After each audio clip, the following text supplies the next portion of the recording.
Public Accounts Committee, the Honorable John Mbadi, EGHMP, is the Deputy Secretary General of the organization. On my own behalf and that of the National Assembly, I welcome them to the Parliament and wish them a fruitful engagement during their stay. Members, take the nearest seats.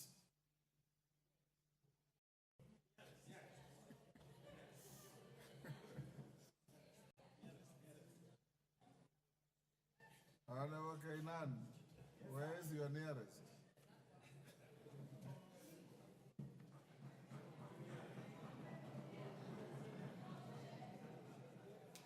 Okay. Honorable members, order. Order. Honorable members, the second communication relates to 2024 Speakers Roundtable with Kenya Private Sector Alliance, KEPSA. Honorable members, as you may be aware, since 2009, the National Assembly and the Kenya Private Sector Alliance, KEPSA, have jointly held an annual engagement under the auspices of the Speakers Roundtable. The annual event aims at bolstering the roles of the two institutions, including consideration of legislative and legal frameworks necessary for supporting the economic sector. Over the past 14 years, these engagements have been instrumental in providing policy and legislative underpinnings which have greatly impacted on the sector. Indeed, various amendments and reforms to the law have been initiated as a result of these collaborative meetings, thus supporting business and economic growth and contributing to overall national development. Honorable members, the 2024 Speakers Roundtable is scheduled to take place on Friday, 21st June 2024 at the Agile Grand Hotel, Machakos County. The meeting will be held under the theme of leveraging the role of the legislature in enhancing Kenya's competitiveness for the creation of jobs, wealth, and inclusive prosperity. The roundtable discussions will focus on, among other areas, governance, access to finance, competitive logistics and utilities, industrialization and trade, human capital development, and social development and inclusion. Honorable members, participants to the meeting will include all members of Parliament, senior parliamentary staff, and representatives of the business community under the KEPSA umbrella. In this regard, honorable members, I wish to invite all of you to the meeting, as these engagements will afford the House an opportunity to engage with the business community as we seek to set the foundations for greater national economic development. I thank you. Next. Order number 3, messages. Order number 4, petitions. Order number 5, papers. Majority, leader. Honorable Speaker, thank you very much, Honorable Speaker. Honorable Speaker, I beg to lay the following paper on the table of the House today, Thursday, June 13th, 2024. Legal notice number 96 of 2024 relating to the Independent Policing Oversight Authority General Regulations 2023, including the explanatory memorandum, executive summary, and synopsis of stakeholders' engagement from the Independent Policing Oversight Authority, IPOA. I thank you, Honorable Speaker, and I beg to lay.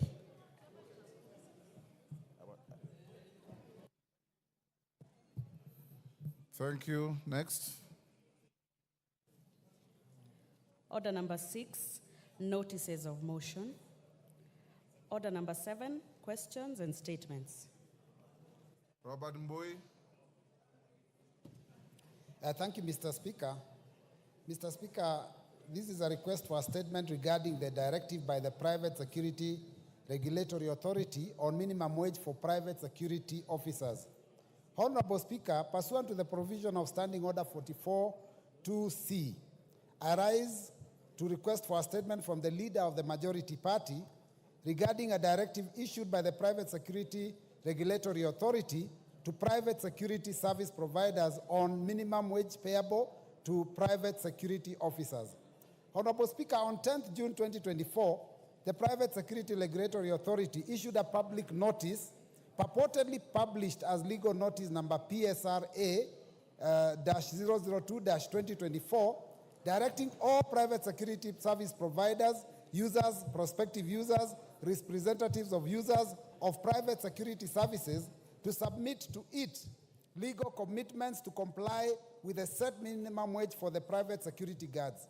In the said notice, the authority threatened immediate cancellation of certificates of registration and subsequent deregistration of any private security firm that would not comply with the directive by close of business on Monday, 17th June 2024.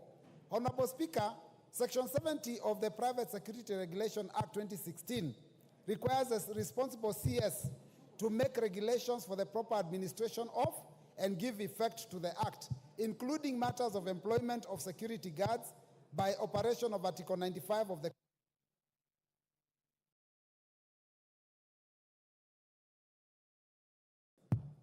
Thank you, Mr. Speaker. It had gone off.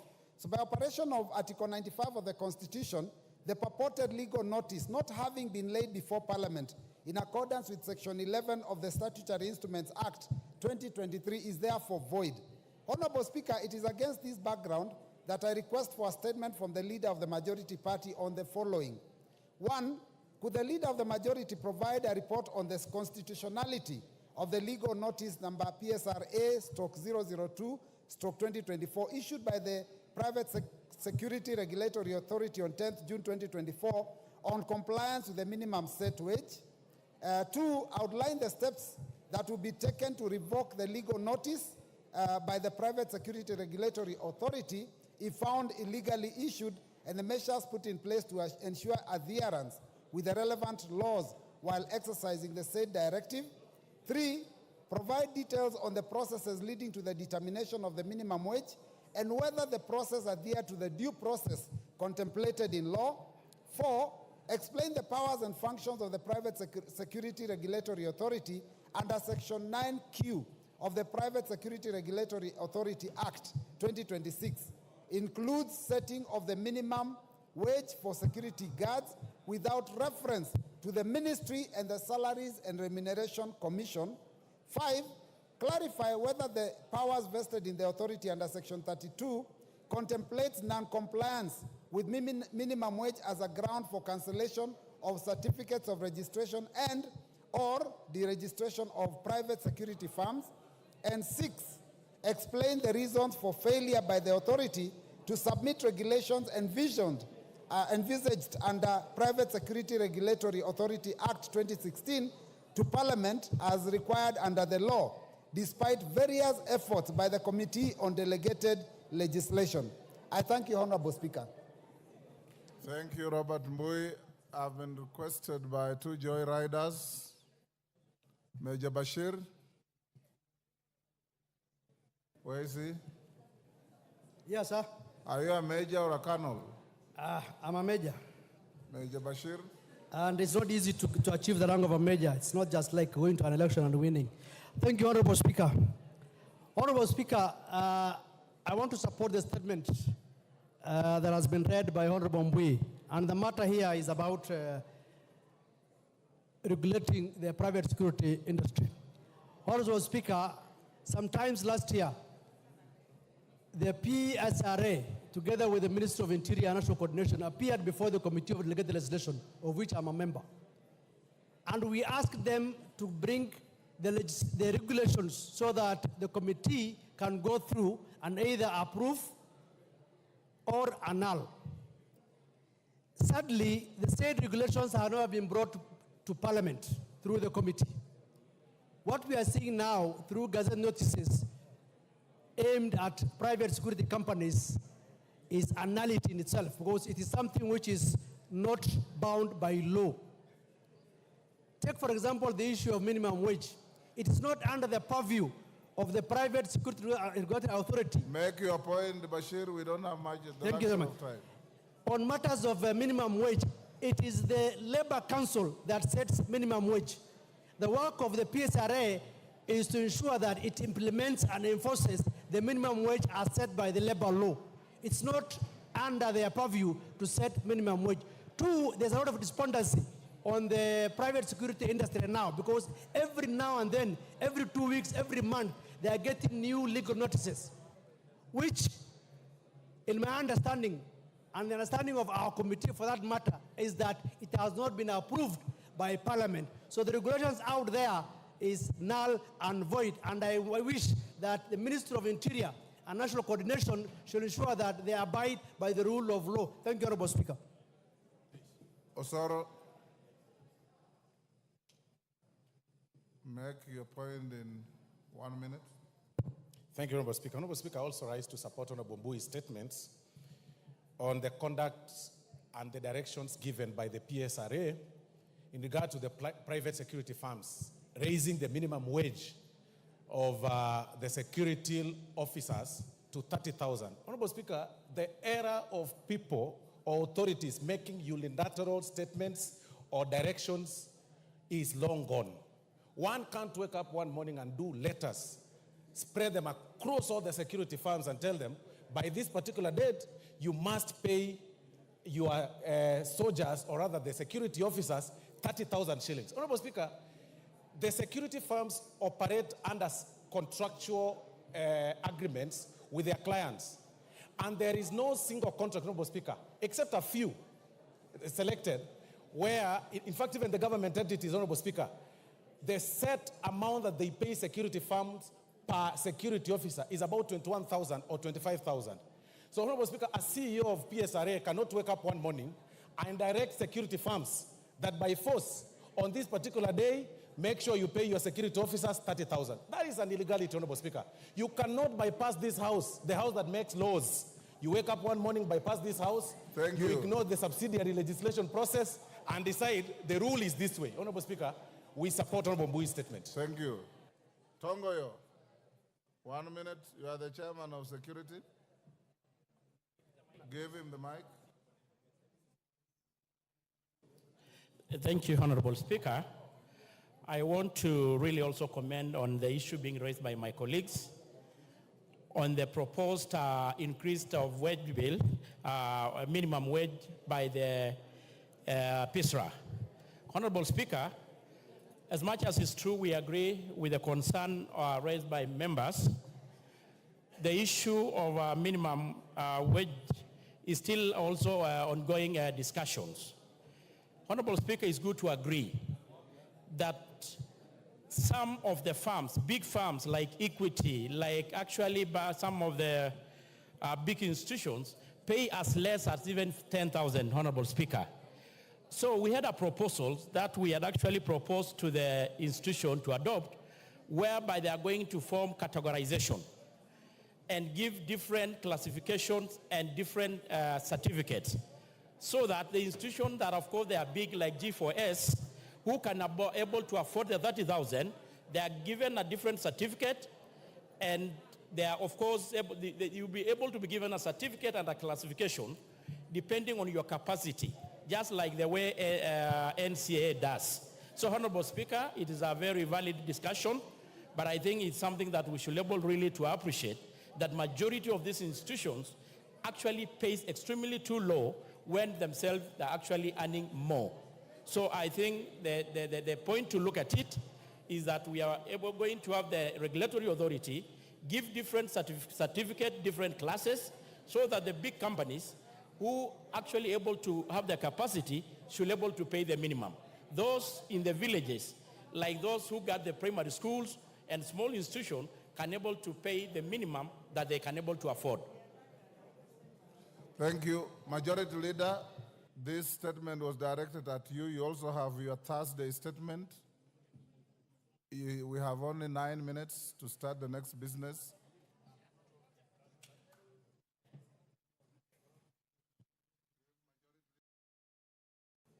Thank you, Honorable Speaker. And let me thank the Honorable Robert for that statement. And indeed, it has been a concern to many people who have also reached out to me who are running security firms. And I want to commit that I will get in touch with the ministry and give a response in the course of next week, by Thursday next week, Honorable Speaker. Honorable Speaker, if you indulge me now to go to the usual Thursday statement, as you said, in the interest of time.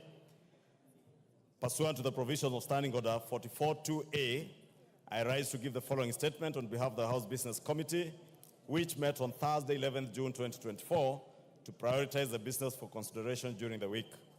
Honorable Speaker, as you had previously communicated, today, Thursday, 13th June 2024, the Cabinet Secretary for the National Treasury and Economic Planning, Professor Njuguna Ndungu, EGH, will make a public pronouncement of the budget highlights and revenue-raising measures for the financial year 2024-2025 and the medium term. I urge members to listen keenly and actively participate in this important business when the opportunity for debate on the matters raised comes up in the House, Honorable Speaker. And Honorable Speaker, it will also be important to mention it to members of the public that this is not the Finance Bill 2024-2025, because there has been a misconception outside there that what the CES National Treasury is coming to spell out today is the Finance Bill 24-25. And therefore, Honorable Speaker, it will be important for members of the public to get the understanding that these are just the revenue-raising measure statement, not the Finance Bill. I know many of these members have been harassed by members of the public on matters touching on voting. There will be no voting today, Honorable Speaker, on anything. Honorable Speaker, with regards to business scheduled for Tuesday next week, the House is expected to consider the following bills at various stages. One, Committee of the Whole House on the Kenya Drugs Authority Bill of 2022. Two, the second reading of the following bills, the Land Laws Amendment Bill, Bill number 2 of 2023. Two, the Care and Protection of Child Parents Bill, Senate Bill number 29 of 2023. And C, the Magbeans Bill, Senate Bill number 13 of 2022.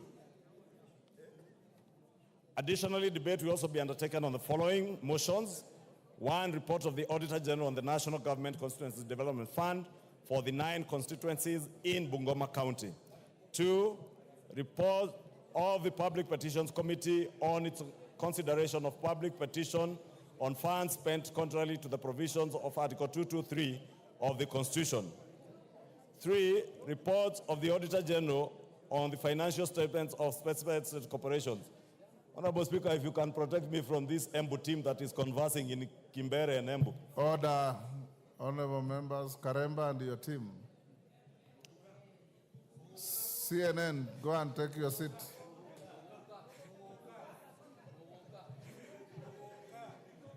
Honorable Speaker, the only word I could understand was Mogoka.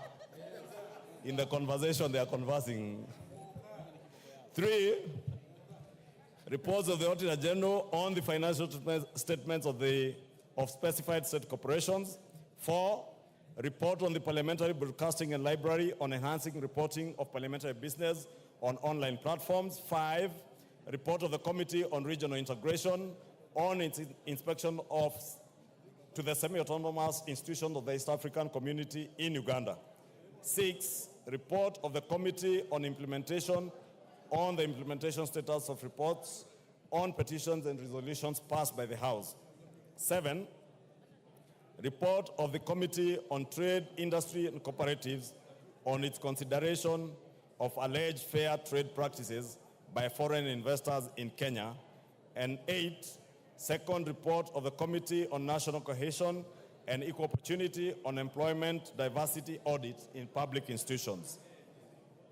Honorable Speaker, in accordance with the provisions of Standing Order 42A5 and 6, I wish to convey that the Cabinet Secretary for Interior and National Administration is scheduled to appear before the House on the afternoon of Wednesday, 19th June 2024, to respond to the following questions. One, question by private notice number 004 of 2024 by the member for Gilgil, Honorable Mother Wangare, CBS MP, regarding the death of Jasmine Njoki in Gilgil, Nakuru County. Two, question by private notice number 05 of 2024 by the member for Samburu North, the Honorable Eli Letipila, MP, regarding the status of the investigation into the death of Honorable Paul Loshimpiro, MCA, for the Angata Nanyekia ward in Samburu North constituency. Three, question by private notice number 006 of 2024 by the member for Luanda, Honorable CPA Dick Maungu, MP, regarding the sporadic attack which led to the killings of people in Luanda constituency. 4, Honorable Speaker, I think you may have to separate these members from Embu County. I doubt even the cabinet secretary will not be heard if these members sit here, Honorable Speaker.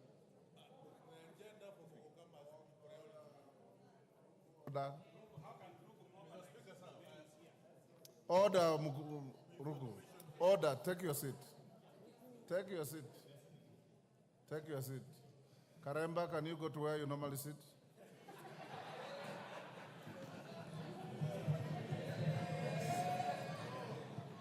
Go retreat to where you normally sit. In actual fact, Honorable Speaker, these 3 seats are reserved for members of the Parliamentary Service Commission and the Deputy Speaker. Retreat. And the commissioners have been displaced. Wind up. Wind up. Karemba, you will go and sit where you normally sit. Finish up, Majority Leader. Now that, Honorable Speaker, I can transact some peace. 4 was questioned by private notice number 08 of 2024 by the member for Lugari, Honorable Nabwere Nabi, MP, regarding the status of the investigation into the circumstances that led to the death of 2 brothers, Mr. Bonaventure Ounza and Mr. Kalistas Apuoka, by the policemen based in Santo Police Station. 5 is question number 11 of 2024 by the member for Moyale, Honorable Professor Jaldesa Guyo, MP, regarding the status of the investigation into the circumstances surrounding the shooting of Ms. Kabale Galgalo Guyo around Kangemi Mosque compound.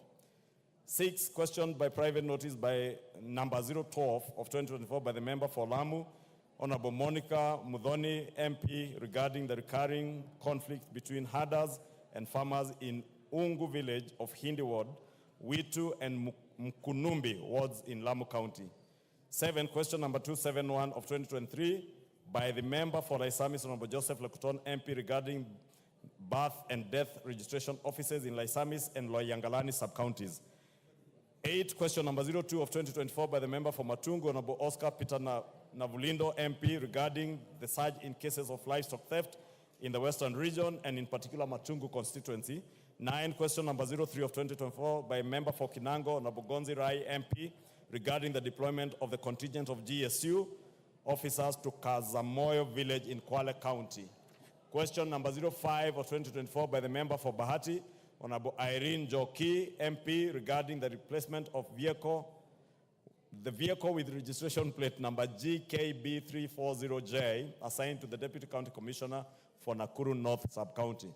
Question number 37 of 2024 by the member for Isiolo South, Honorable Tubi Bidu, MP, regarding the issuance of identification cards to residents of northeastern and bordering regions. Sorry, Honorable Speaker.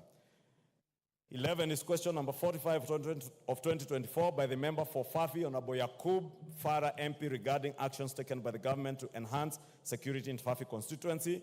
13, question number 48 of 2024 by the member for Emuhaya, Honorable Omboko Milemba, MP, regarding the intimidation and unfair labor practices against non-local teachers in Mandera County and the broader northeastern region.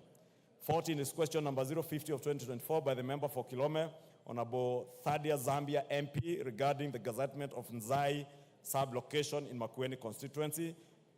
15 is question number 123 of 2024 by the member for Yata, Honorable Robert Basil, MP, regarding the omission of Yata sub-county administrative units from Gazette Notice number 1766. Lastly is question number 124 of 2024 by the member for Kiambu, Honorable Mashua Waithaka, MP, regarding delay in issuance of national identification cards within Kiambu constituency. In conclusion, Honorable Speaker, the House Business Committee shall reconvene again on Tuesday, 18th June 2024 to schedule business for the rest of that week. I now wish to lay this statement on the table of the House. Thank you, Honorable Speaker. Honorable Rahab Mukami, you have a statement which I will defer to Tuesday. Hold your horses to Tuesday. I've said I've deferred to Tuesday, so I'll give you an opportunity on Tuesday. Yes, Wangari, what's the point of order? Thank you, Mr. Speaker. It's not usual to comment after the usual statement by the Leader of Majority, but indulge me, Honorable Speaker, on the issue of private notice questions. They are supposed to have been answered within a week. Some of these issues, like the case of the girl who was killed in Gilgil, it was last year, September 12th, Mr. Speaker. You ask a question on private notice, months later, it is not responded to. What are we going to do as a House to deal with that issue of private member notice questions? Because they are taking too long, we are not getting justice and getting answers at the right time. I think it's an issue that has concerned many members, Mr. Speaker, that maybe you should give guidance to the House. I'll give you guidance next week. Honorable members, order, Honorable Ruku. Order, Honorable Ruku. I have received 2 statements. One from the women rep from Lamu, denouncing and renouncing Muguka. Another one from you, praising Muguka as a valuable resource mobilizer and crop from your region. Right? The 2 statements are with me. I'll give you time next week if you want to bring them to the House so that you can present them. But if you want to use a statement you have given to the Speaker to picket on the floor of the House, I will not allow you. I will not allow you. So I can see the distinguished members from Embu County and lawfully occupying seats that don't belong to you. You can see those are designated seats. And I just hope that you are sitting here innocently with no intention of breaching the standing orders or causing any disaffection in the House. If you do so, you will be offending the feelings of many people. We know Muguka is a very, very contentious issue. Like I've told you, the statement from the women rep of Lamu is as strong as your statement. There are 2 competing issues. Hold your horses. I'll give you an appropriate time to prosecute your case. On behalf of the members, can you say something? No. You will not say anything. If I give you time to say something, Lamu will also want to say something. And I don't want to dilute the importance of this day in this parliament.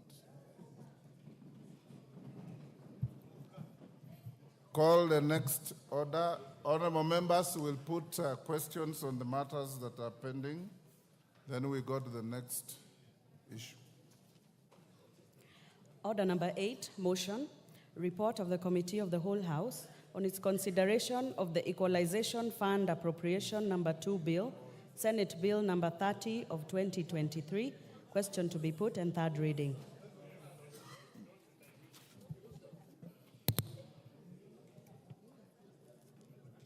Order, honorable members. At order number 8, I now put the question, which is that this House do agree with the report of the Committee of the Whole House on its consideration of the Equalization Fund Appropriation number 2 Bill, Senate Bill number 30 of 2023. As members of that opinion say aye. Will those of the contrary opinion say nay? The ayes have it. The move of the bill. Honorable Ndindi. Thank you very much, Honorable Speaker. Honorable Speaker, sir, I beg to move that the Equalization Fund Appropriation number 2 Bill, that is Senate Bill number 30 of 2023, be now read at that time.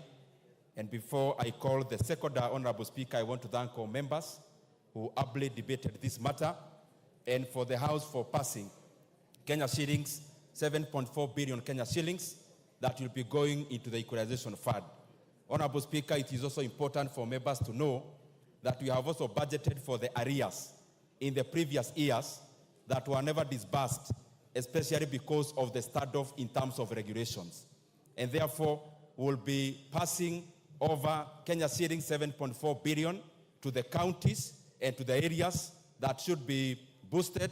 But also, Honorable Speaker, we have also included part of the arrears of the Equalization Fund, because we want Kenya to develop together, because when every part of Kenya develops, Kenya ultimately develops. And Honorable Speaker, these are monies that will be going into infrastructure like roads, like water, and other facilities, Honorable Speaker, like in the education sector, because we want these areas that have been marginalized for too long, Honorable Speaker, for them also to catch up so that Kenya develops together. And I want to thank all members, Honorable Speaker, because we have consistently been appropriating monies into the Equalization Fund, and will continue to do so, Honorable Speaker, as it is provided in the Constitution. Thank you. Honorable Speaker, I now request the member for Dadaab, the Honorable Farah Marim, to second. What is out of order? What is out of order, Honorable Member? You have the mic. Thank you, Speaker. Mr. Speaker, unfortunately for the better part of this year, I've been unwell. I've not been attending sessions.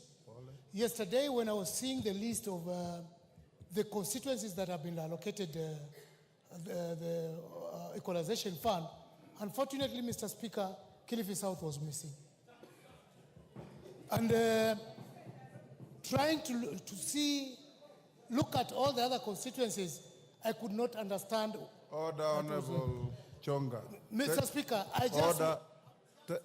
Take your seat. Order, Honorable Chonga. The Speaker does not allocate equalization funds. I'm sure you know where to find the answers.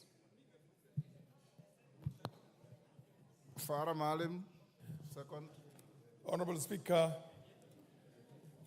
while seconding this motion, it's important, Mr. Speaker, we were in this Parliament together in the 10th Parliament when, under the new constitutional dispensation, something called the Equalization Fund was created. And the idea was that the traditional, historically marginalized areas can be brought up to speed with the rest of the country. More so in light of what we had before, which was called the Sessional Paper number 10 of 1965, which essentially cut off the so-called buffer zones of the North and the former NFD from development. Mr. Speaker, we had 14... Order. Honorable I just want to second that, but I'm seconding. You are making an important point at the wrong forum. Yes. I just want to make an observation. I've already seconded it. But Those are matters that in line with exactly, in line with what the chair, the chair has done. The chair has elaborated essentially on why he thinks this should be passed. I am also elaborating on that, but putting a rider in that this now has been watered down to 34 counties. So I support it. And I'm happy that the chair of the committee has done a lot of efforts to make sure this money is disbursed. But how much infrastructural development will 90 million do for Garissa in terms of tarmac roads, in terms of national grid, in terms of all those things? Equalization, the word equalization means bring them up to speed. But having said that, I know that we have a minority here, but I second it. Thank you very much. Thank you. Order. I now propose the question. But Honorable Chonga, the allocation of Equalization Fund is done by the CRA. Then, order, Honorable Farah. We are the ones who drafted the Constitution 2010. The areas that were identified were subsequently expanded by CRA and approved by Parliament. I now propose the question, which is that the Equalization Fund Appropriation Number 2 Bill, Senate Bill Number 30 of 2023, be now read a third time. And I put the question. I now put the question, and I confirm that we have the requisite quorum, which is that the Equalization Fund Appropriation Number 2 Bill, Senate Bill Number 30 of 2023, be now read a third time. As many of that opinion say aye. Aye.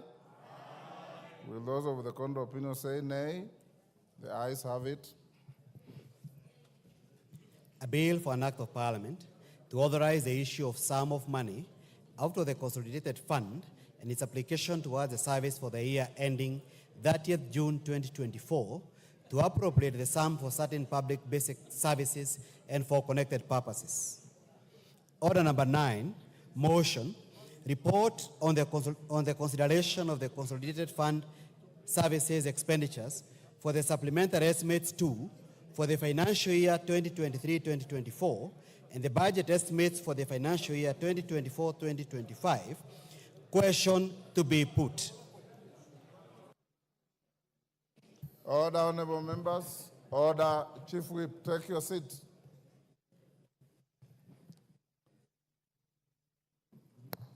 Honorable members, I now put the question at order number 9, which is that this House adopts the report of the Public Debt and Privatization Committee on its consideration of the Consolidated Fund services for the supplementary estimates 2 for year 2023-24 and the budget estimates for year 24-25 laid on the table of the House on Tuesday, 4th June 2024.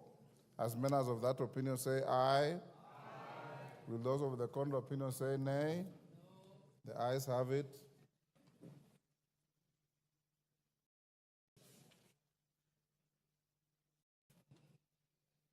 Honorable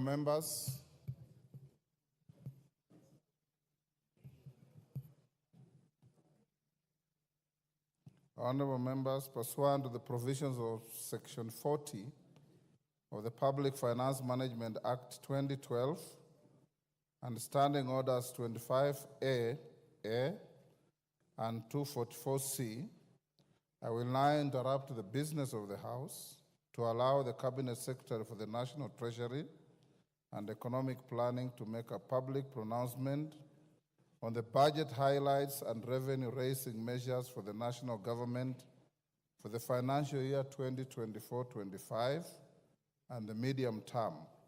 In accordance with the standing orders, I have also designated a suitable place in the chamber for the purpose. Honorable members, as I invite the Cabinet Secretary, I hasten to remind the House of the nature of today's event. First, the House will not make any decision on the pronouncement by the Cabinet Secretary. This is largely a ceremonial event. Members may wish to note that the House is still in the supply period, which commences with the consideration of the budget estimates and concludes with the enactment of an appropriation act. At present, the House has only considered and approved the budget estimates for the financial year 2024-25.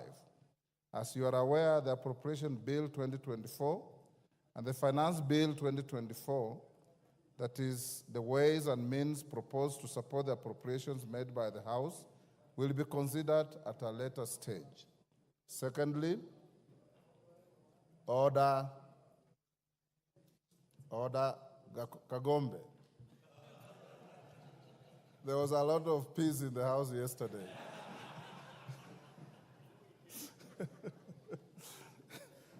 But you are welcome back to the House. Secondly, honorable members, I wish to allay the fears of a number of members who have approached me and raised concerns relating to the Finance Bill 2024. The House is not considering or voting on anything related to the Finance Bill today.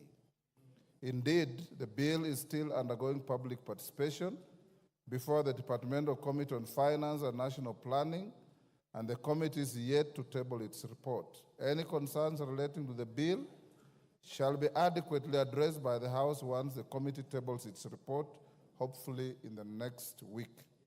Thirdly, as stated earlier, the Cabinet Secretary is discharging a largely ceremonial function. Section 40 of the Public Finance Management 2012 requires the Cabinet Secretary to make a public pronouncement on the budget policy highlights and revenue-raising measures for the national government, taking into account international obligations entered into under the East African Community Treaty. As members are aware, partner states of the East African Community have a standing agreement to present and table budget statements to their respective parliaments every second Thursday of June, which is today. I hope the foregoing adequately clarifies the nature of today's event. And before I call the Cabinet Secretary, I wish to welcome our invited guests who comprise Cabinet Secretaries, Principal Secretaries, members of the Diplomatic Corps, and all other invited guests seated in the Speaker's row, diplomatic boxes, and the galleries. The Cabinet Secretary for the National Treasury, Professor Njuguna Ndungu, PhD, EGH, you may now proceed to the podium.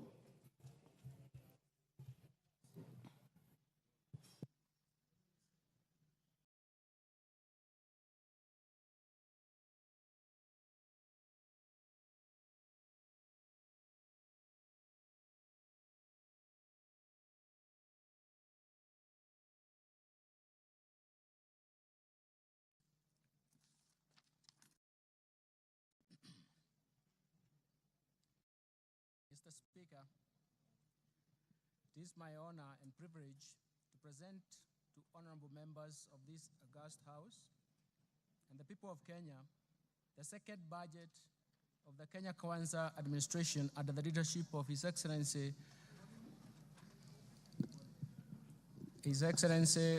Dr. William Samoei Ruto, the President of the Republic of Kenya and the Commander-in-Chief of the Defense Forces. This budget reaffirms the priority policies and strategies for achieving the bottom-up economic transformation agenda that is progressively improving the livelihoods of Kenyans. This statement is presented in the fulfillment of the requirements of Standing Order number 241 of the National Assembly and Section 40 of the Public Finance Management Act 2012 that requires that the Cabinet Secretary for the National Treasury to make a public pronouncement of the budget policy highlights and the revenue-raising measures for the national government. Mr. Speaker, since 2020, our economy has been unwinding from the effects of negative and even persistent global and domestic shocks that have pushed the economy to its lowest activity level. These shocks include the COVID-19 pandemic, second, the global supply chain disruptions, third, the effects of climate change from prolonged drought in 2021 and 2022, and even the floods of 2023-2024.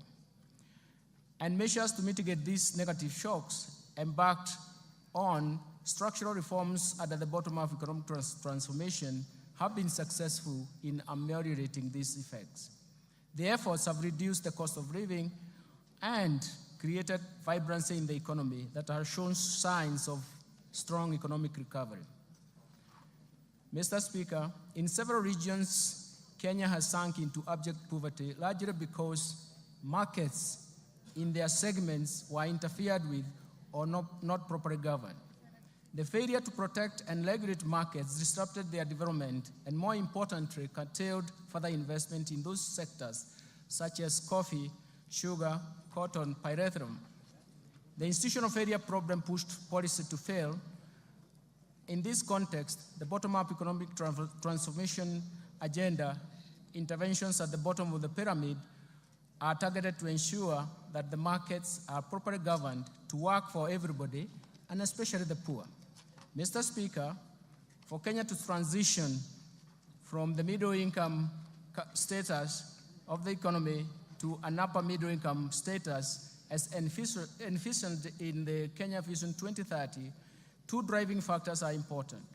That is, we must develop our human capital capability, and we have to increase production and productivity. Mr. Speaker, the Kenyan economy is susceptible to the ravaging impact of climate change, as demonstrated in the 2021-22 severest drought, which was more severe, which we haven't seen in the last 40 years, and the events of floods that have led to massive loss of property and life. The most important thing is that these shocks have shifted budgetary resources from economic activity to saving lives and rebuilding damaged infrastructure. And this calls for urgent and decisive interventions especially to our supply side, which I will later address in this statement. Mr. Speaker, our fiscal policy is geared towards supporting bottom-up economic transformation agenda through continued implementation of a fiscal consolidation plan designed towards slowing down the growth of public debt without compromising economic growth. The fiscal consolidation efforts will continue to target domestic revenue mobilization and rationalization of spending through improved public financial management while reallocating resources in priority areas. Mr. Speaker, in this year's budget process, we accorded Kenyans an opportunity to share their views on how to address the economic challenges facing the country. Kenyans responded to our call and requested the government to address, through this budget, first, the devastating effects of the ongoing floods; second, taxation concerns and cost of living; third, the level of unemployment; fourth, protection of the poor and the vulnerable; fifth, reduction of wastage in public expenditures at the national and county governments level. Today, Mr. Speaker, I wish to assure Kenyans that we have listened to their concerns, and we have spelled out measures to address through this budget. In this regard, the budget highlights, and even the government's plan to strengthen the resilience of our economy to navigate the global turbulence, accelerate economic transformation, and decisively address the overarching developmental challenges in line with better bottom-up economic transformation agenda. It is in this context we have chosen the theme of this year's budget as sustaining the bottom-up economic transformation agenda, fiscal consolidation, and investing in climate change mitigation and adaptation for improved livelihoods. Mr. Speaker, it is now my privilege and honor to present the economic policy context of this budget. Thereafter, I will broadly outline the policy priorities and structural reforms underpinning the bottom-up economic transformation agenda. The proposed resource allocation as well as revenue-raising measures that the government will implement in the financial year 2024-2025 budget are going to be summarized. But, Mr. Speaker, we have to remember that we have one major problem that has three phases. This problem is as follows. There is increased demands for increased spending or expenditures from the government. That means that either we have to finance that through taxes or debt. The second dimension of this problem is that there is limitation and even constraints imposed in terms of public debt accumulation and even the debt carrying capacity of the economy. That, and more fundamentally, there are limitations in terms of mobilizing higher tax revenues, something that we have to remember, something that is quite critical from our side. Let me turn now to the economic policy context. Mr. Speaker, the financial year 2024-2025 budget has been developed against a backdrop of improved global economic outlook. The world economy stood at 3.2% in terms of growth in 2023 and is projected to continue at the same pace in 2024. In the domestic economy, Mr. Speaker, the Kenyan economy is now unwinding from layers of negative and persistent shocks. And some of these shocks have actually have been protected and have a structural and permanent effects on the economic activities. Mr. Speaker, through forecast interventions as well as structural reforms, the policies of Kenya Kwanza government have started to yield some positive results. Economic recovery is evident, with a GDP growth of 5.6% in 2023, up from 4.9% in 2022. This is above the global average and also above the average of sub-Saharan African region. The domestic growth in 2023 was mainly supported by a rebound in agricultural activities given the improved weather conditions and subsidized inputs for farmers. The resilience of the services sector remained strong in that same year. So the overall inflation also declined to its target level at 5%, and in April 2024, from a peak of 9.6% in October 2022. The decline was driven mostly by easing of food and energy prices, a strong pass-through effects from exchange rate appreciation, and the impact of monetary policy actions. And the tight monetary policy has been complemented by fiscal policy measures to enhance food production through subsidy program on fertilizer and seeds. Mr. Speaker, in February this year, the government took advantage of the improved international financial market conditions to refinance the buyback of US $1.5 billion of the Eurobond 2024. The government, through this process successfully removed the uncertainty of the settlement of the Eurobond. The government also successfully issued an 8.5-year infrastructure bond that attracted significant foreign investors, making it the most successful domestic bond issuance in the country's history. Mr. Speaker, these two operations in February significantly improved the market perception, together with a tight monetary policy stance and significant reforms in the interbank foreign exchange market. It has brought stability in the foreign exchange market. As of 31st May 2024, the exchange rate was Kenya shillings 130.20 to the US dollar, from a high of 163 earlier on in January. And this represents a significant appreciation of 18.7%. The appreciation and stability of the exchange rate created confidence and triggered inflows of foreign exchange foreign direct investment, and attracted investors to the Nairobi Securities Exchange. In order to enhance monetary policy transmission, the Central Bank of Kenya has adopted a new monetary policy implementation framework, and this is based on inflation targeting and introduces an interest rate corridor around the central bank rate. The interbank rate is expected to be within this corridor. In addition, the Central Bank of Kenya launched the DAO CSD, a central securities depository infrastructure that delivers world-class level of registry, custodial, and even settlement services for both primary and secondary market operations.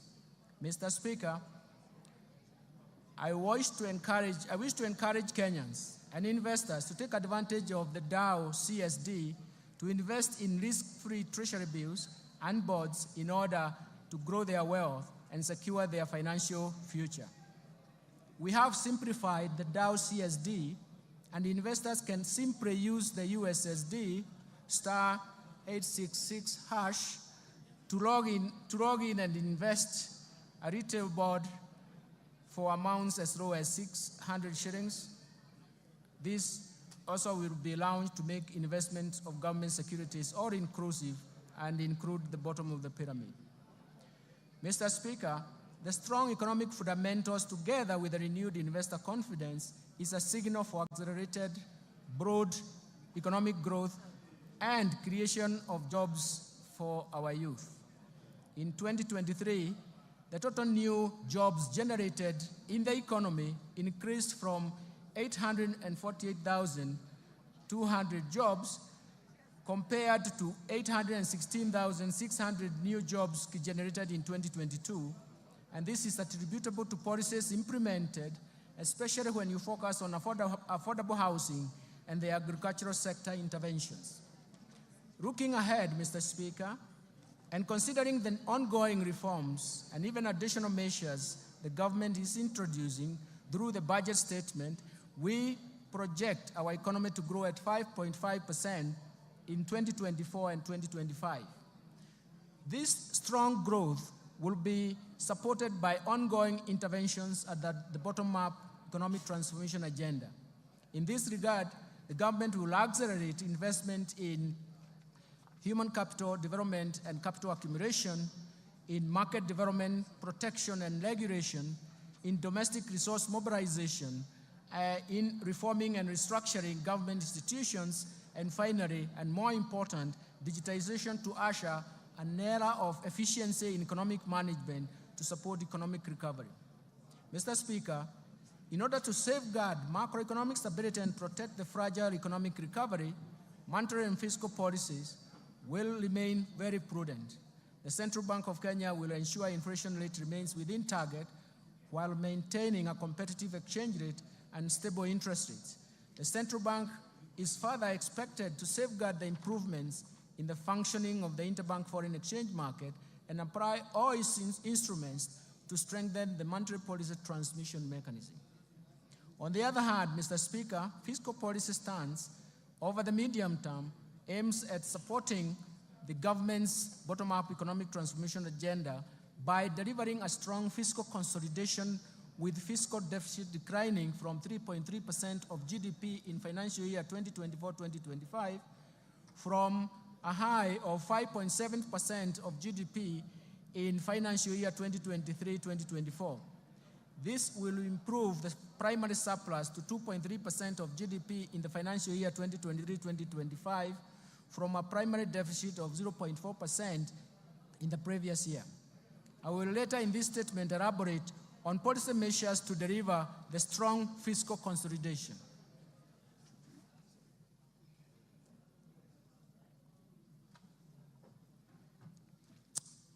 Mr. Speaker, this economic outlook is not without risks.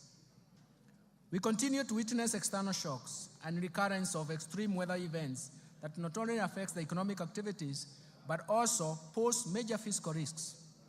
The government will take appropriate interventions to cushion the economy from these risks. Mr. Speaker, let me now expound on the policy priorities of the government to promote economic transformation and improve livelihoods for Kenyans. First, let me start with the bottom-up economic transformation agenda.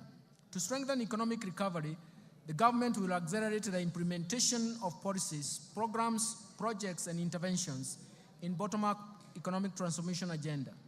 First, enhance agricultural transformation. Second, support micro, small, and medium enterprises. Third, provide affordable housing and settlement. Fourth, achieve universal health care. Fifth, support growth of the digital superhighway and creative economy that will support job creation. Towards actualizing these objectives, actualizing development objectives to the public, the government in March 2024 launched the fourth medium-term plan for the period of 2023-2027.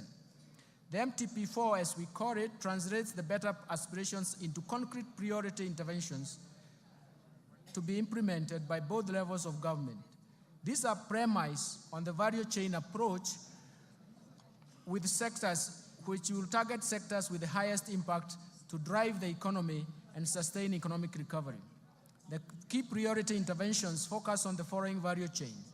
First, leather and leather products, textile and apparel, dairy, the tea industry, rice sector, edible oils, the brew economy, and natural resources, including mineral and forest, and finally the construction and building materials. The value chain approach ensures rational resource allocation by eliminating wastage of resources occasioned by duplication, overlap, fragmentation, and ineffective coordination in the implementation of the program and projects, while promoting a whole of government approach to service delivery. To create employment, special focus has been given to investment in special economic zones and county aggregation and industrial parks, diversification of export markets, and market access of goods and services from micro, small, and medium enterprises. Mr. Speaker, the government will also undertake the following targeted strategic interventions to support economic transformation. First, the government will continue to maintain macroeconomic stability to enhance security, to foster a secure and conducive business environment while protecting Kenyans and their properties. Second, the government will scale up development of critical infrastructure in the country, such as roads, railway, air, seaports, energy, water, and reduce the cost of doing business and ease movement of people and goods, as well as promote competitiveness. Third, the government will enhance investment in key sectors for broad-based sustainable growth by promoting agricultural transformation, growth in manufacturing, environmental conservation, and climate change mitigation, stimulating growth in tourism and sustainable land use. And all this in management will actually refocus ourselves in terms of how we can get moving in these subsectors. Fourth, the government will enhance human capital development through investment in health, education, and appropriate social safety nets for vulnerable groups, vulnerable population, for improved social and economic outcomes. Fifth, the government will support the youth, women, and even persons living with disabilities through government-funded empowerment programs that leverage on partnership with private sector organizations. Sixth, the government will support county governments through transfer of shareable revenues to strengthen their systems and capacity in service delivery. Mr. Speaker, it's important to notice that it is for the first time since the advent of devolution that the county governments are getting shareable revenue, which is surpassing 400 billion shillings. Lastly, implement various policy and legal institutional reforms that will enhance the efficiency of public service delivery. Let me turn now to investing in climate change mitigation and adaptation to enhance resilience. Mr. Speaker, the effects of climate change have become detrimental to economies across the globe, with extreme weather conditions, events affecting lives and livelihoods of millions of people. The rising cost of adaptation are diverting funds from essential services like healthcare and education, and potentially destabilizing the economies. Mr. Speaker, Kenya has not been spared by these negative effects of climate change. The recent unprecedented floods that our country faced following the prolonged drought in 2021-2022 claimed lives, caused injuries to many people, and wreaked havoc on property, infrastructure, and livelihoods. The government responded promptly and undertook short-term measures to mitigate the devastating impacts of the drought and floods. Going forward, we shall formulate and implement long-term climate change adaptation and mitigation strategies to generate strong resilience pathways. Mr. Speaker, our climate action agenda is informed by the need to restore our degraded ecosystem that include forests, rivers, and wetlands.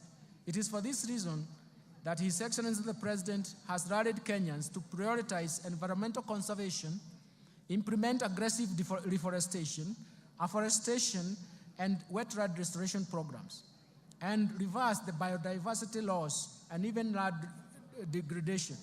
In response to the President's call,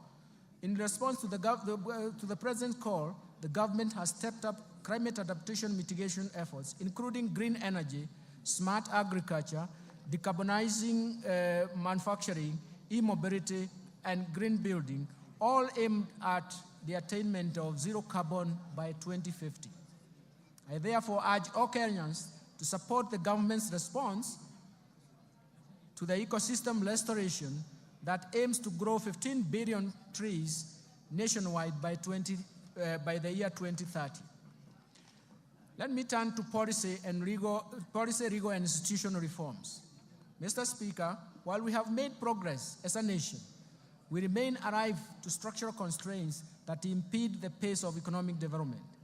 Aware that sustainable economic transformation is predicated on timely implementation of appropriate policy, legal and institutional reforms, I propose the following interventions that will improve the business environment, increase efficiency in public service delivery, and strengthen the accountability and transparency of public finance management.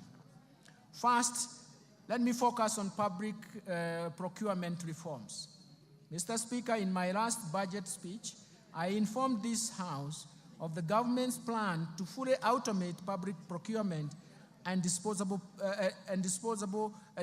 processes by implementing an end-to-end e-government procurement system. Mr. Speaker, Phase 1 of e-government procurement system has successfully undergone user acceptance testing and piloting in 12 selected MDAs and counties. This piloting will continue up to December 2024.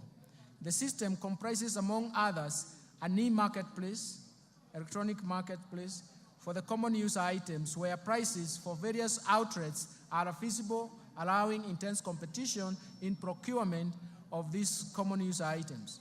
Once the e-government procurement system is rolled out, all MDAs and executive offices of county governments will be required to fully transition to the system, while state agencies and corporations, county assemblies, and even county agencies will be onboarded in the second phase within the 2024-2025 fiscal year.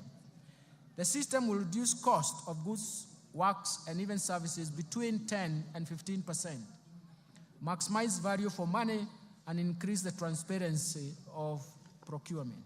Second, let me turn to restraining growth of public sector wage bill. Mr. Speaker, the public sector wage bill continues to rise, leaving few resources for development. Public sector wage bill stood at 38.2% of the ratio as a ratio of total revenue in 2021.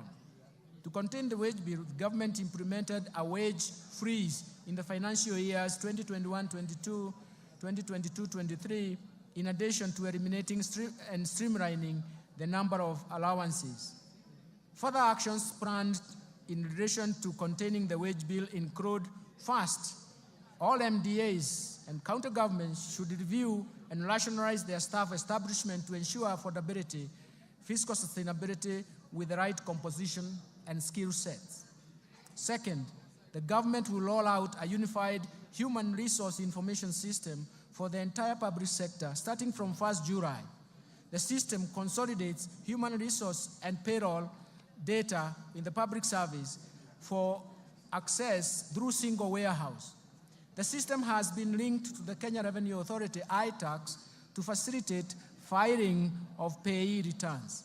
This reform will eliminate the multiple manual and standalone payroll systems.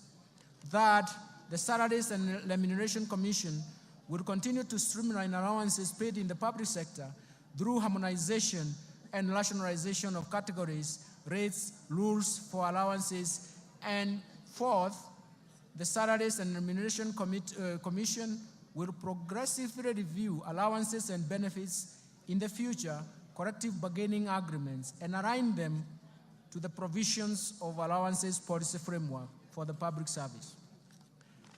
Third, let me turn to state corporations reform. In order to address the challenges faced by state corporations, including government-owned enterprises, the government will first privatize government-owned enterprises whose mandates are no longer relevant, those that require huge budgetary allocations for bailouts, and those producing goods and services that are more efficiently produced by the private sector. Second, restructure the state corporations through mergers and or transfer back to parent ministries or relevant state corporations to remove duplication of functions, and enhance the efficiencies and synergies in operations so as to optimize use of limited resources. And ensure state corporations are self-sustaining, generate additional revenue to the exchequer, and also ensure quality service delivery to Kenyans. In addition, Mr. Speaker, the government is committed to implement policy changes to ensure government-owned enterprises realize their full potential. You will note that in 2023, the cabinet approved the ownership policy for the government-owned enterprises. And this is a key governance reform framework. Mr. Speaker, to anchor the policy in law and to give effect to its operationalization, a draft Government-Owned Enterprise Bill 2024 has been finalized and is undergoing public participation. Once the process is completed and an approval granted by Cabinet, the bill will be submitted to this august House for consideration, and I'm seeking support from this House for approval of the bill. Mr. Speaker, we have also prepared a draft Government Investment Regulations 2024 to provide a framework for efficient and effective management of government investment. The draft regulations will be taken through public participation before submission to this House for consideration and, if possible, approval. Fourth, let me turn to pending bills. Mr. Speaker, in the last budget statement, I informed this House that the government plans to establish a pending bills verification committee to carry out a thorough analysis of all stock of pending bills for the period 1st July 2005 to 30th June 2022, and formulate measures to stop accumulation of pending bills going forward. Mr. Speaker, as you are aware now, His Excellency the President inaugurated the pending bills verification committee in November 2023. The committee received a total of 94,997 pending bills claims valued at Kenya shillings 662.3 billion. Analysis of the pending bill claims submitted by MDAs is ongoing. The general public has been given an opportunity to submit any pending bill claims owed by the national government. The committee is expected to complete its work and submit a report by October 2024 for implementation within the fiscal framework. Fifth, the national assets and inventory management reforms. Mr. Speaker, the National Treasury has initiated reforms geared towards automating assets and inventory management in MDAs as well as county governments.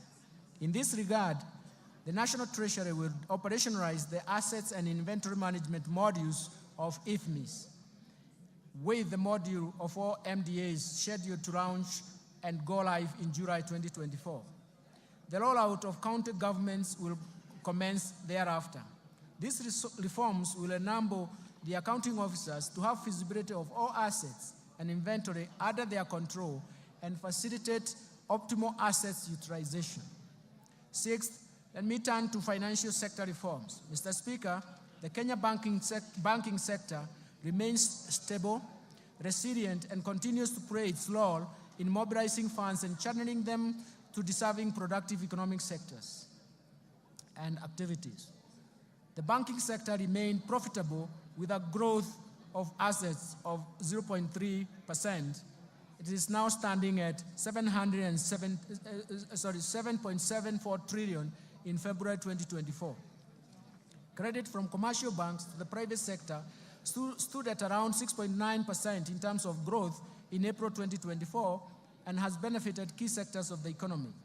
The Financial Inclusion Fund, popularly known as the Hustler Fund, and the de-risking of lending to the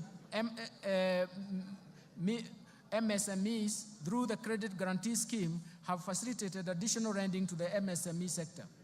Mr. Speaker, to position the banking sector to effectively play its role in Kenya's socio-economic transformation, 3 recent reforms have been implemented. First, the licensing and oversight of digital credit providers to address inherent challenges, including the high cost of credit, unethical debt collection, inadequate disclosures and lack of transparency, breach of data privacy, and abuse of personal information. As at the end of March 2024, 51 digital credit providers have been licensed. Secondly, on climate change, the CBK in April 2024 issued draft Kenya Green Finance Taxonomy for public participation that will serve as a tool to classify whether particular economic activities are green or environmentally sustainable, and serve as a guide for banking sector and other market participants in making informed investment decisions or financing decisions. Third, to eliminate money laundering and vulnerability in the banking sector, the CBK has revised the anti-money laundering and combating the financing of terrorism and proliferation of financing, and the supervisory framework has been implemented so that the risk-based supervision is enacted, undertaking institutional and sectoral risk assessment and enhancing staff complement capacity for supervision. Mr. Speaker, the Kenya banking sector is exposed to dynamic global, regional, and even local developments, necessitating reforms in this respect. The following reforms are proposed. First, the Central Bank of Kenya intends to progressively increase the minimum core capital for banks from the current 1 billion to Kenya shillings 10 billion. The CBK will engage the market for an appropriate timetable to achieve this goal. This is intended to strengthen the resilience and increase the bank's capacity to finance large-scale projects while creating sufficient capital buffer to absorb and withstand shocks posed by continuous emerging risks associated with adoption of technology and innovation as institutions expand. Second, the Central Bank plans to amend the Banking Act to provide for stiff dissuasive penalties that are proportionate to the violations committed, support a strong compliance culture in banks, and also make sure that it aligns to international best practice. Let me turn to capital markets developments. Mr. Speaker, in order to enhance price discovery and boost income for coffee farmers, the Capital Markets Authority has licensed 14 coffee brokers, and so far, 29 auctions have been conducted under the Capital Markets Coffee Exchange Regulations 2020 at the Nairobi Coffee Exchange. In addition, the authority has approved the direct settlement system, which has been operationalized by one of the local commercial banks. Let me turn to pension reforms. Mr. Speaker, majority of Kenyans remain uncovered with the retirement benefits coverage stands at about 26%. We need to address this challenge. The Cabinet has approved the National Retirement Benefits Policy in November 2023 that requires all entities to enroll all the employees, both contractual and permanent, and pensionable for registered retirement benefits scheme. To effectively implement the policy, we have initiated the review and harmonization of all the laws governing the retirement benefits sector. Mr. Speaker, to ensure sustainability of the public service pension system, we are revamping the public service pension administration through digitization and re-engineering of the pension management system, which is expected to be completed by December 2024. Mr. Speaker, the informal sector has about 17 million workers, and that accounts for about 83% of the total workforce in the country. This segment has remained excluded from the pension coverage, mainly due to its unique and heterogeneous needs.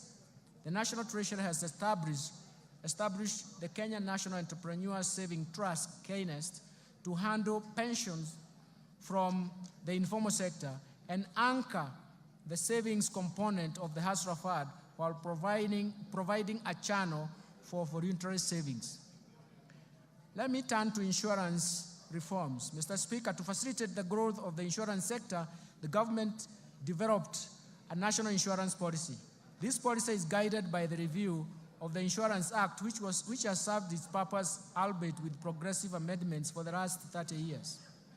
The Insurance Professionals Bill 2024, currently under consideration by this august House, will also strengthen the standards of practice in insurance and improve stability and performance of the insurance companies.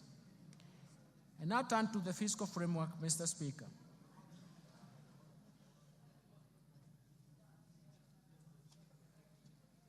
Mr. Speaker, the government's fiscal policy is to enhance fiscal consolidation efforts to reduce debt vulnerabilities and rebuild fiscal buffers amid significant global and even domestic challenges. These external and domestic shocks that Kenya has experienced serve as a reminder of the importance of fiscal buffers. Mr. Speaker, the focus of our fiscal policy thus remains to reduce the deficit from 5.7% of GDP in the current financial year to 3.3% in the financial year 2024-2025. We're going to do this through various means. First, domestic resource mobilization. Mr. Speaker, implementation of government's plan for rapid and inclusive socio-economic transformation largely depends on robust revenue growth rate. Indeed, despite significant government investment in reforming the tax structure, the tax to GDP is estimated at 11.5% of GDP as of 2022-2023 against an estimated potential of 25% of GDP. And this is also the convergence criteria in the East African community countries. We therefore urgently need to address the challenges that negatively affects our revenue correction, some of these challenges include: first, there is an existence of hard-to-tax sectors. The economy is dominated by a large informal sector that is mostly outside the current tax instrument, leaving the country to rely on a narrow tax base, and it is time to reverse this trend.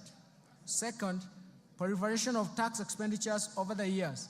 Tax expenditures are estimated right now at 2.9% of GDP, if you consider the 2022 data, that it has major erosion to the tax base.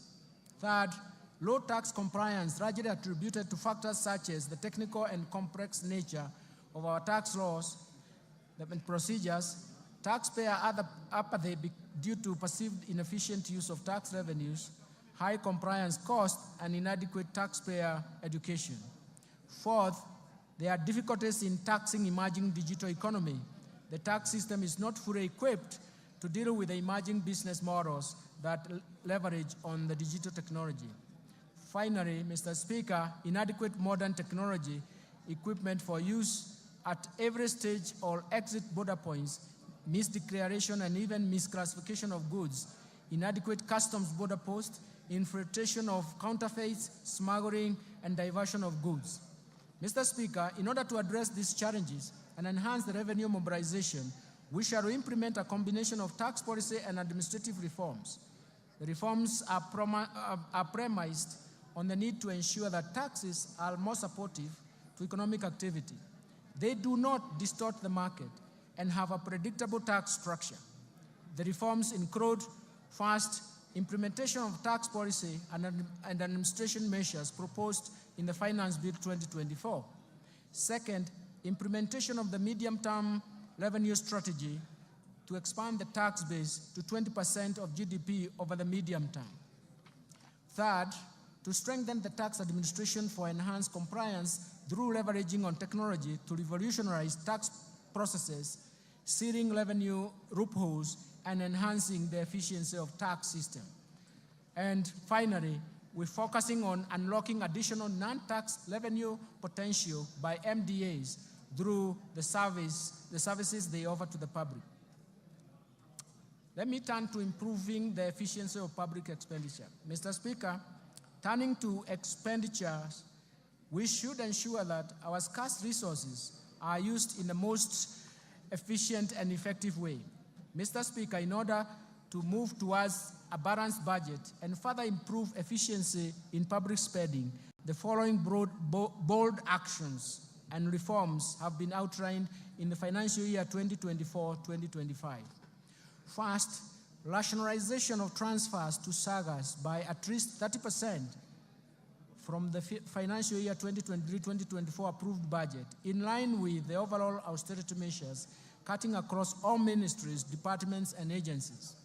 Second, curtailing spending on the following expenditure items: foreign travels, rationalization of all training expenses across government, and restricting all training to within government institutions, rationalizing all allocations for purchases of motor vehicles, and suspending purchases of furniture for a period of 1 year, and suspending all refurbishment and partitioning of government offices.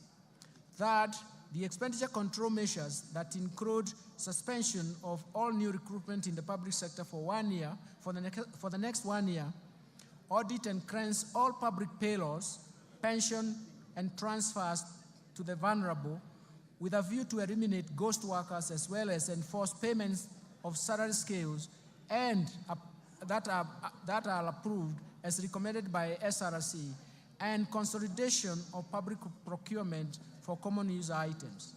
Fourth, minimizing government expenditure but by leveraging on technology, and this will entail use of Wi-Fi emails for efficient communication. 5, reviewing the insurance schemes especially looking at Edu, Afia, Indigence, Public Service, Police, and Prison Commissions and independent offices under the universal health coverage, and align them to the Social Health Insurance Fund. The Social Health Insurance Fund now will be important because it will afford all Kenyans a universal health care with more benefits.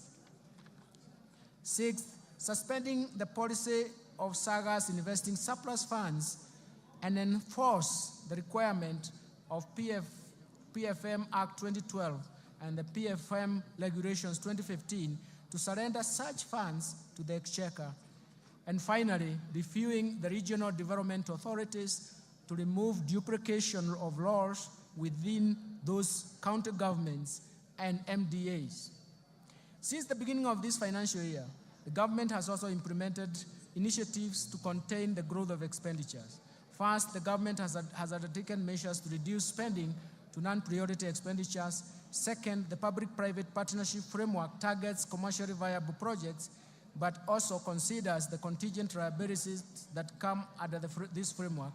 And third, we are reviewing the portfolio of externally funded projects with a view to restructuring and realigning them with bottom-up economic transformation agenda. All these initiatives, Mr. Speaker, will help lower the expenditures. I now turn to revenue measures, revenue projections.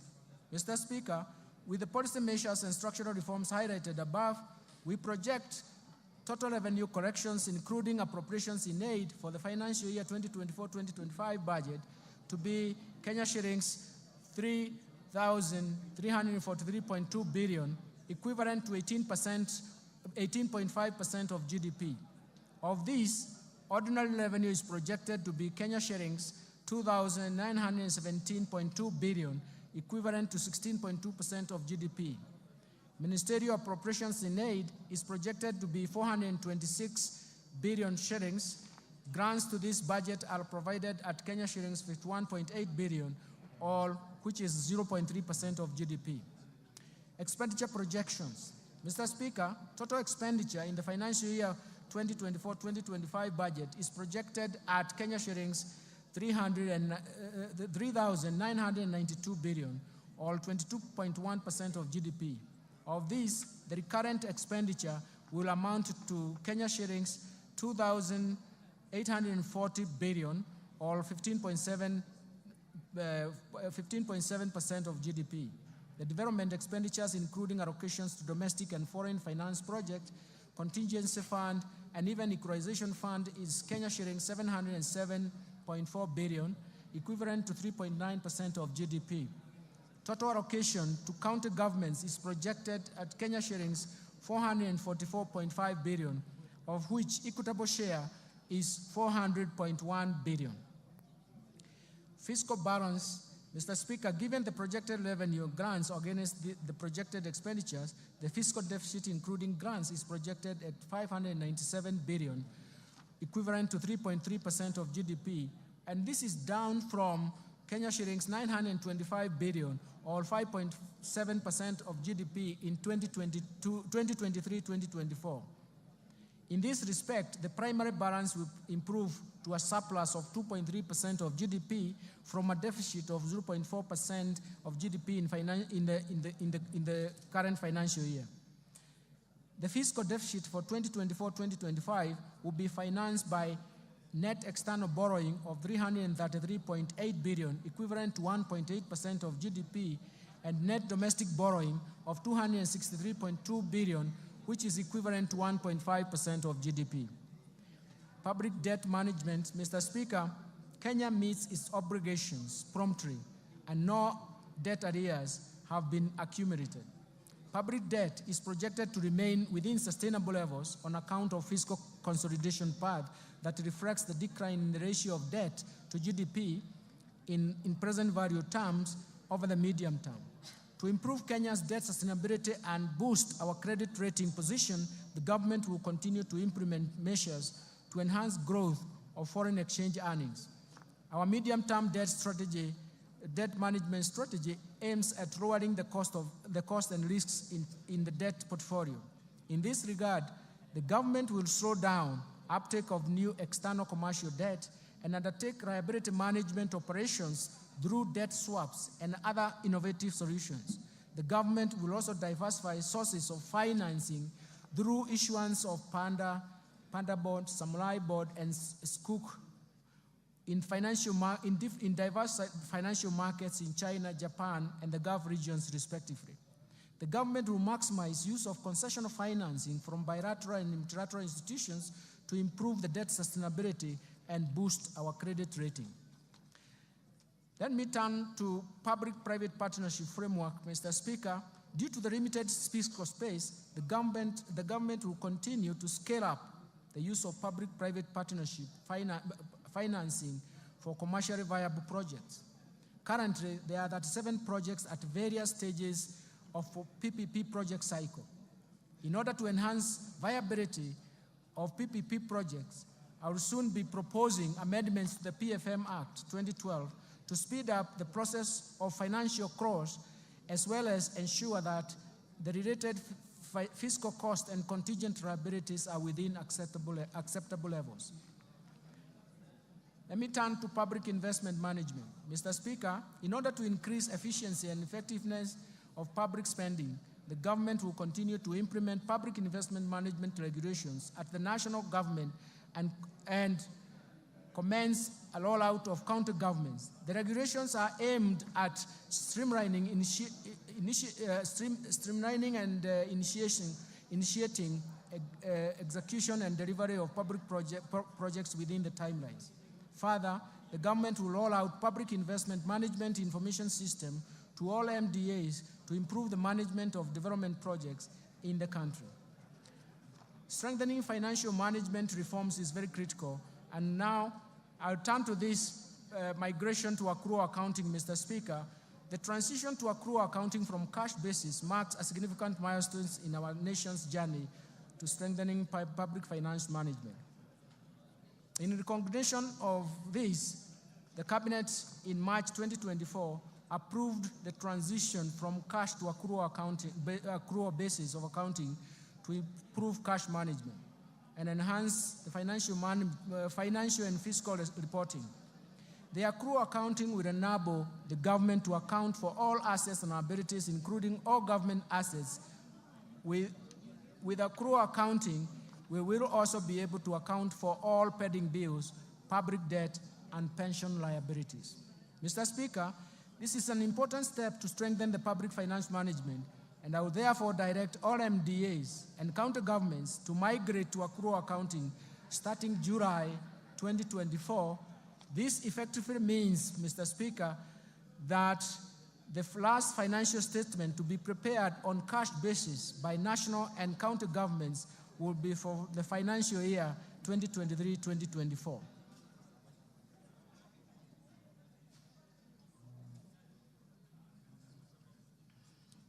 Mr. Speaker, let me turn to Treasury Single Account. Mr. Speaker, the PFM Act 2012 and its attendant registration provides for the establishment of the Treasury Single Account, TSA as we call it, system at both national and county government levels.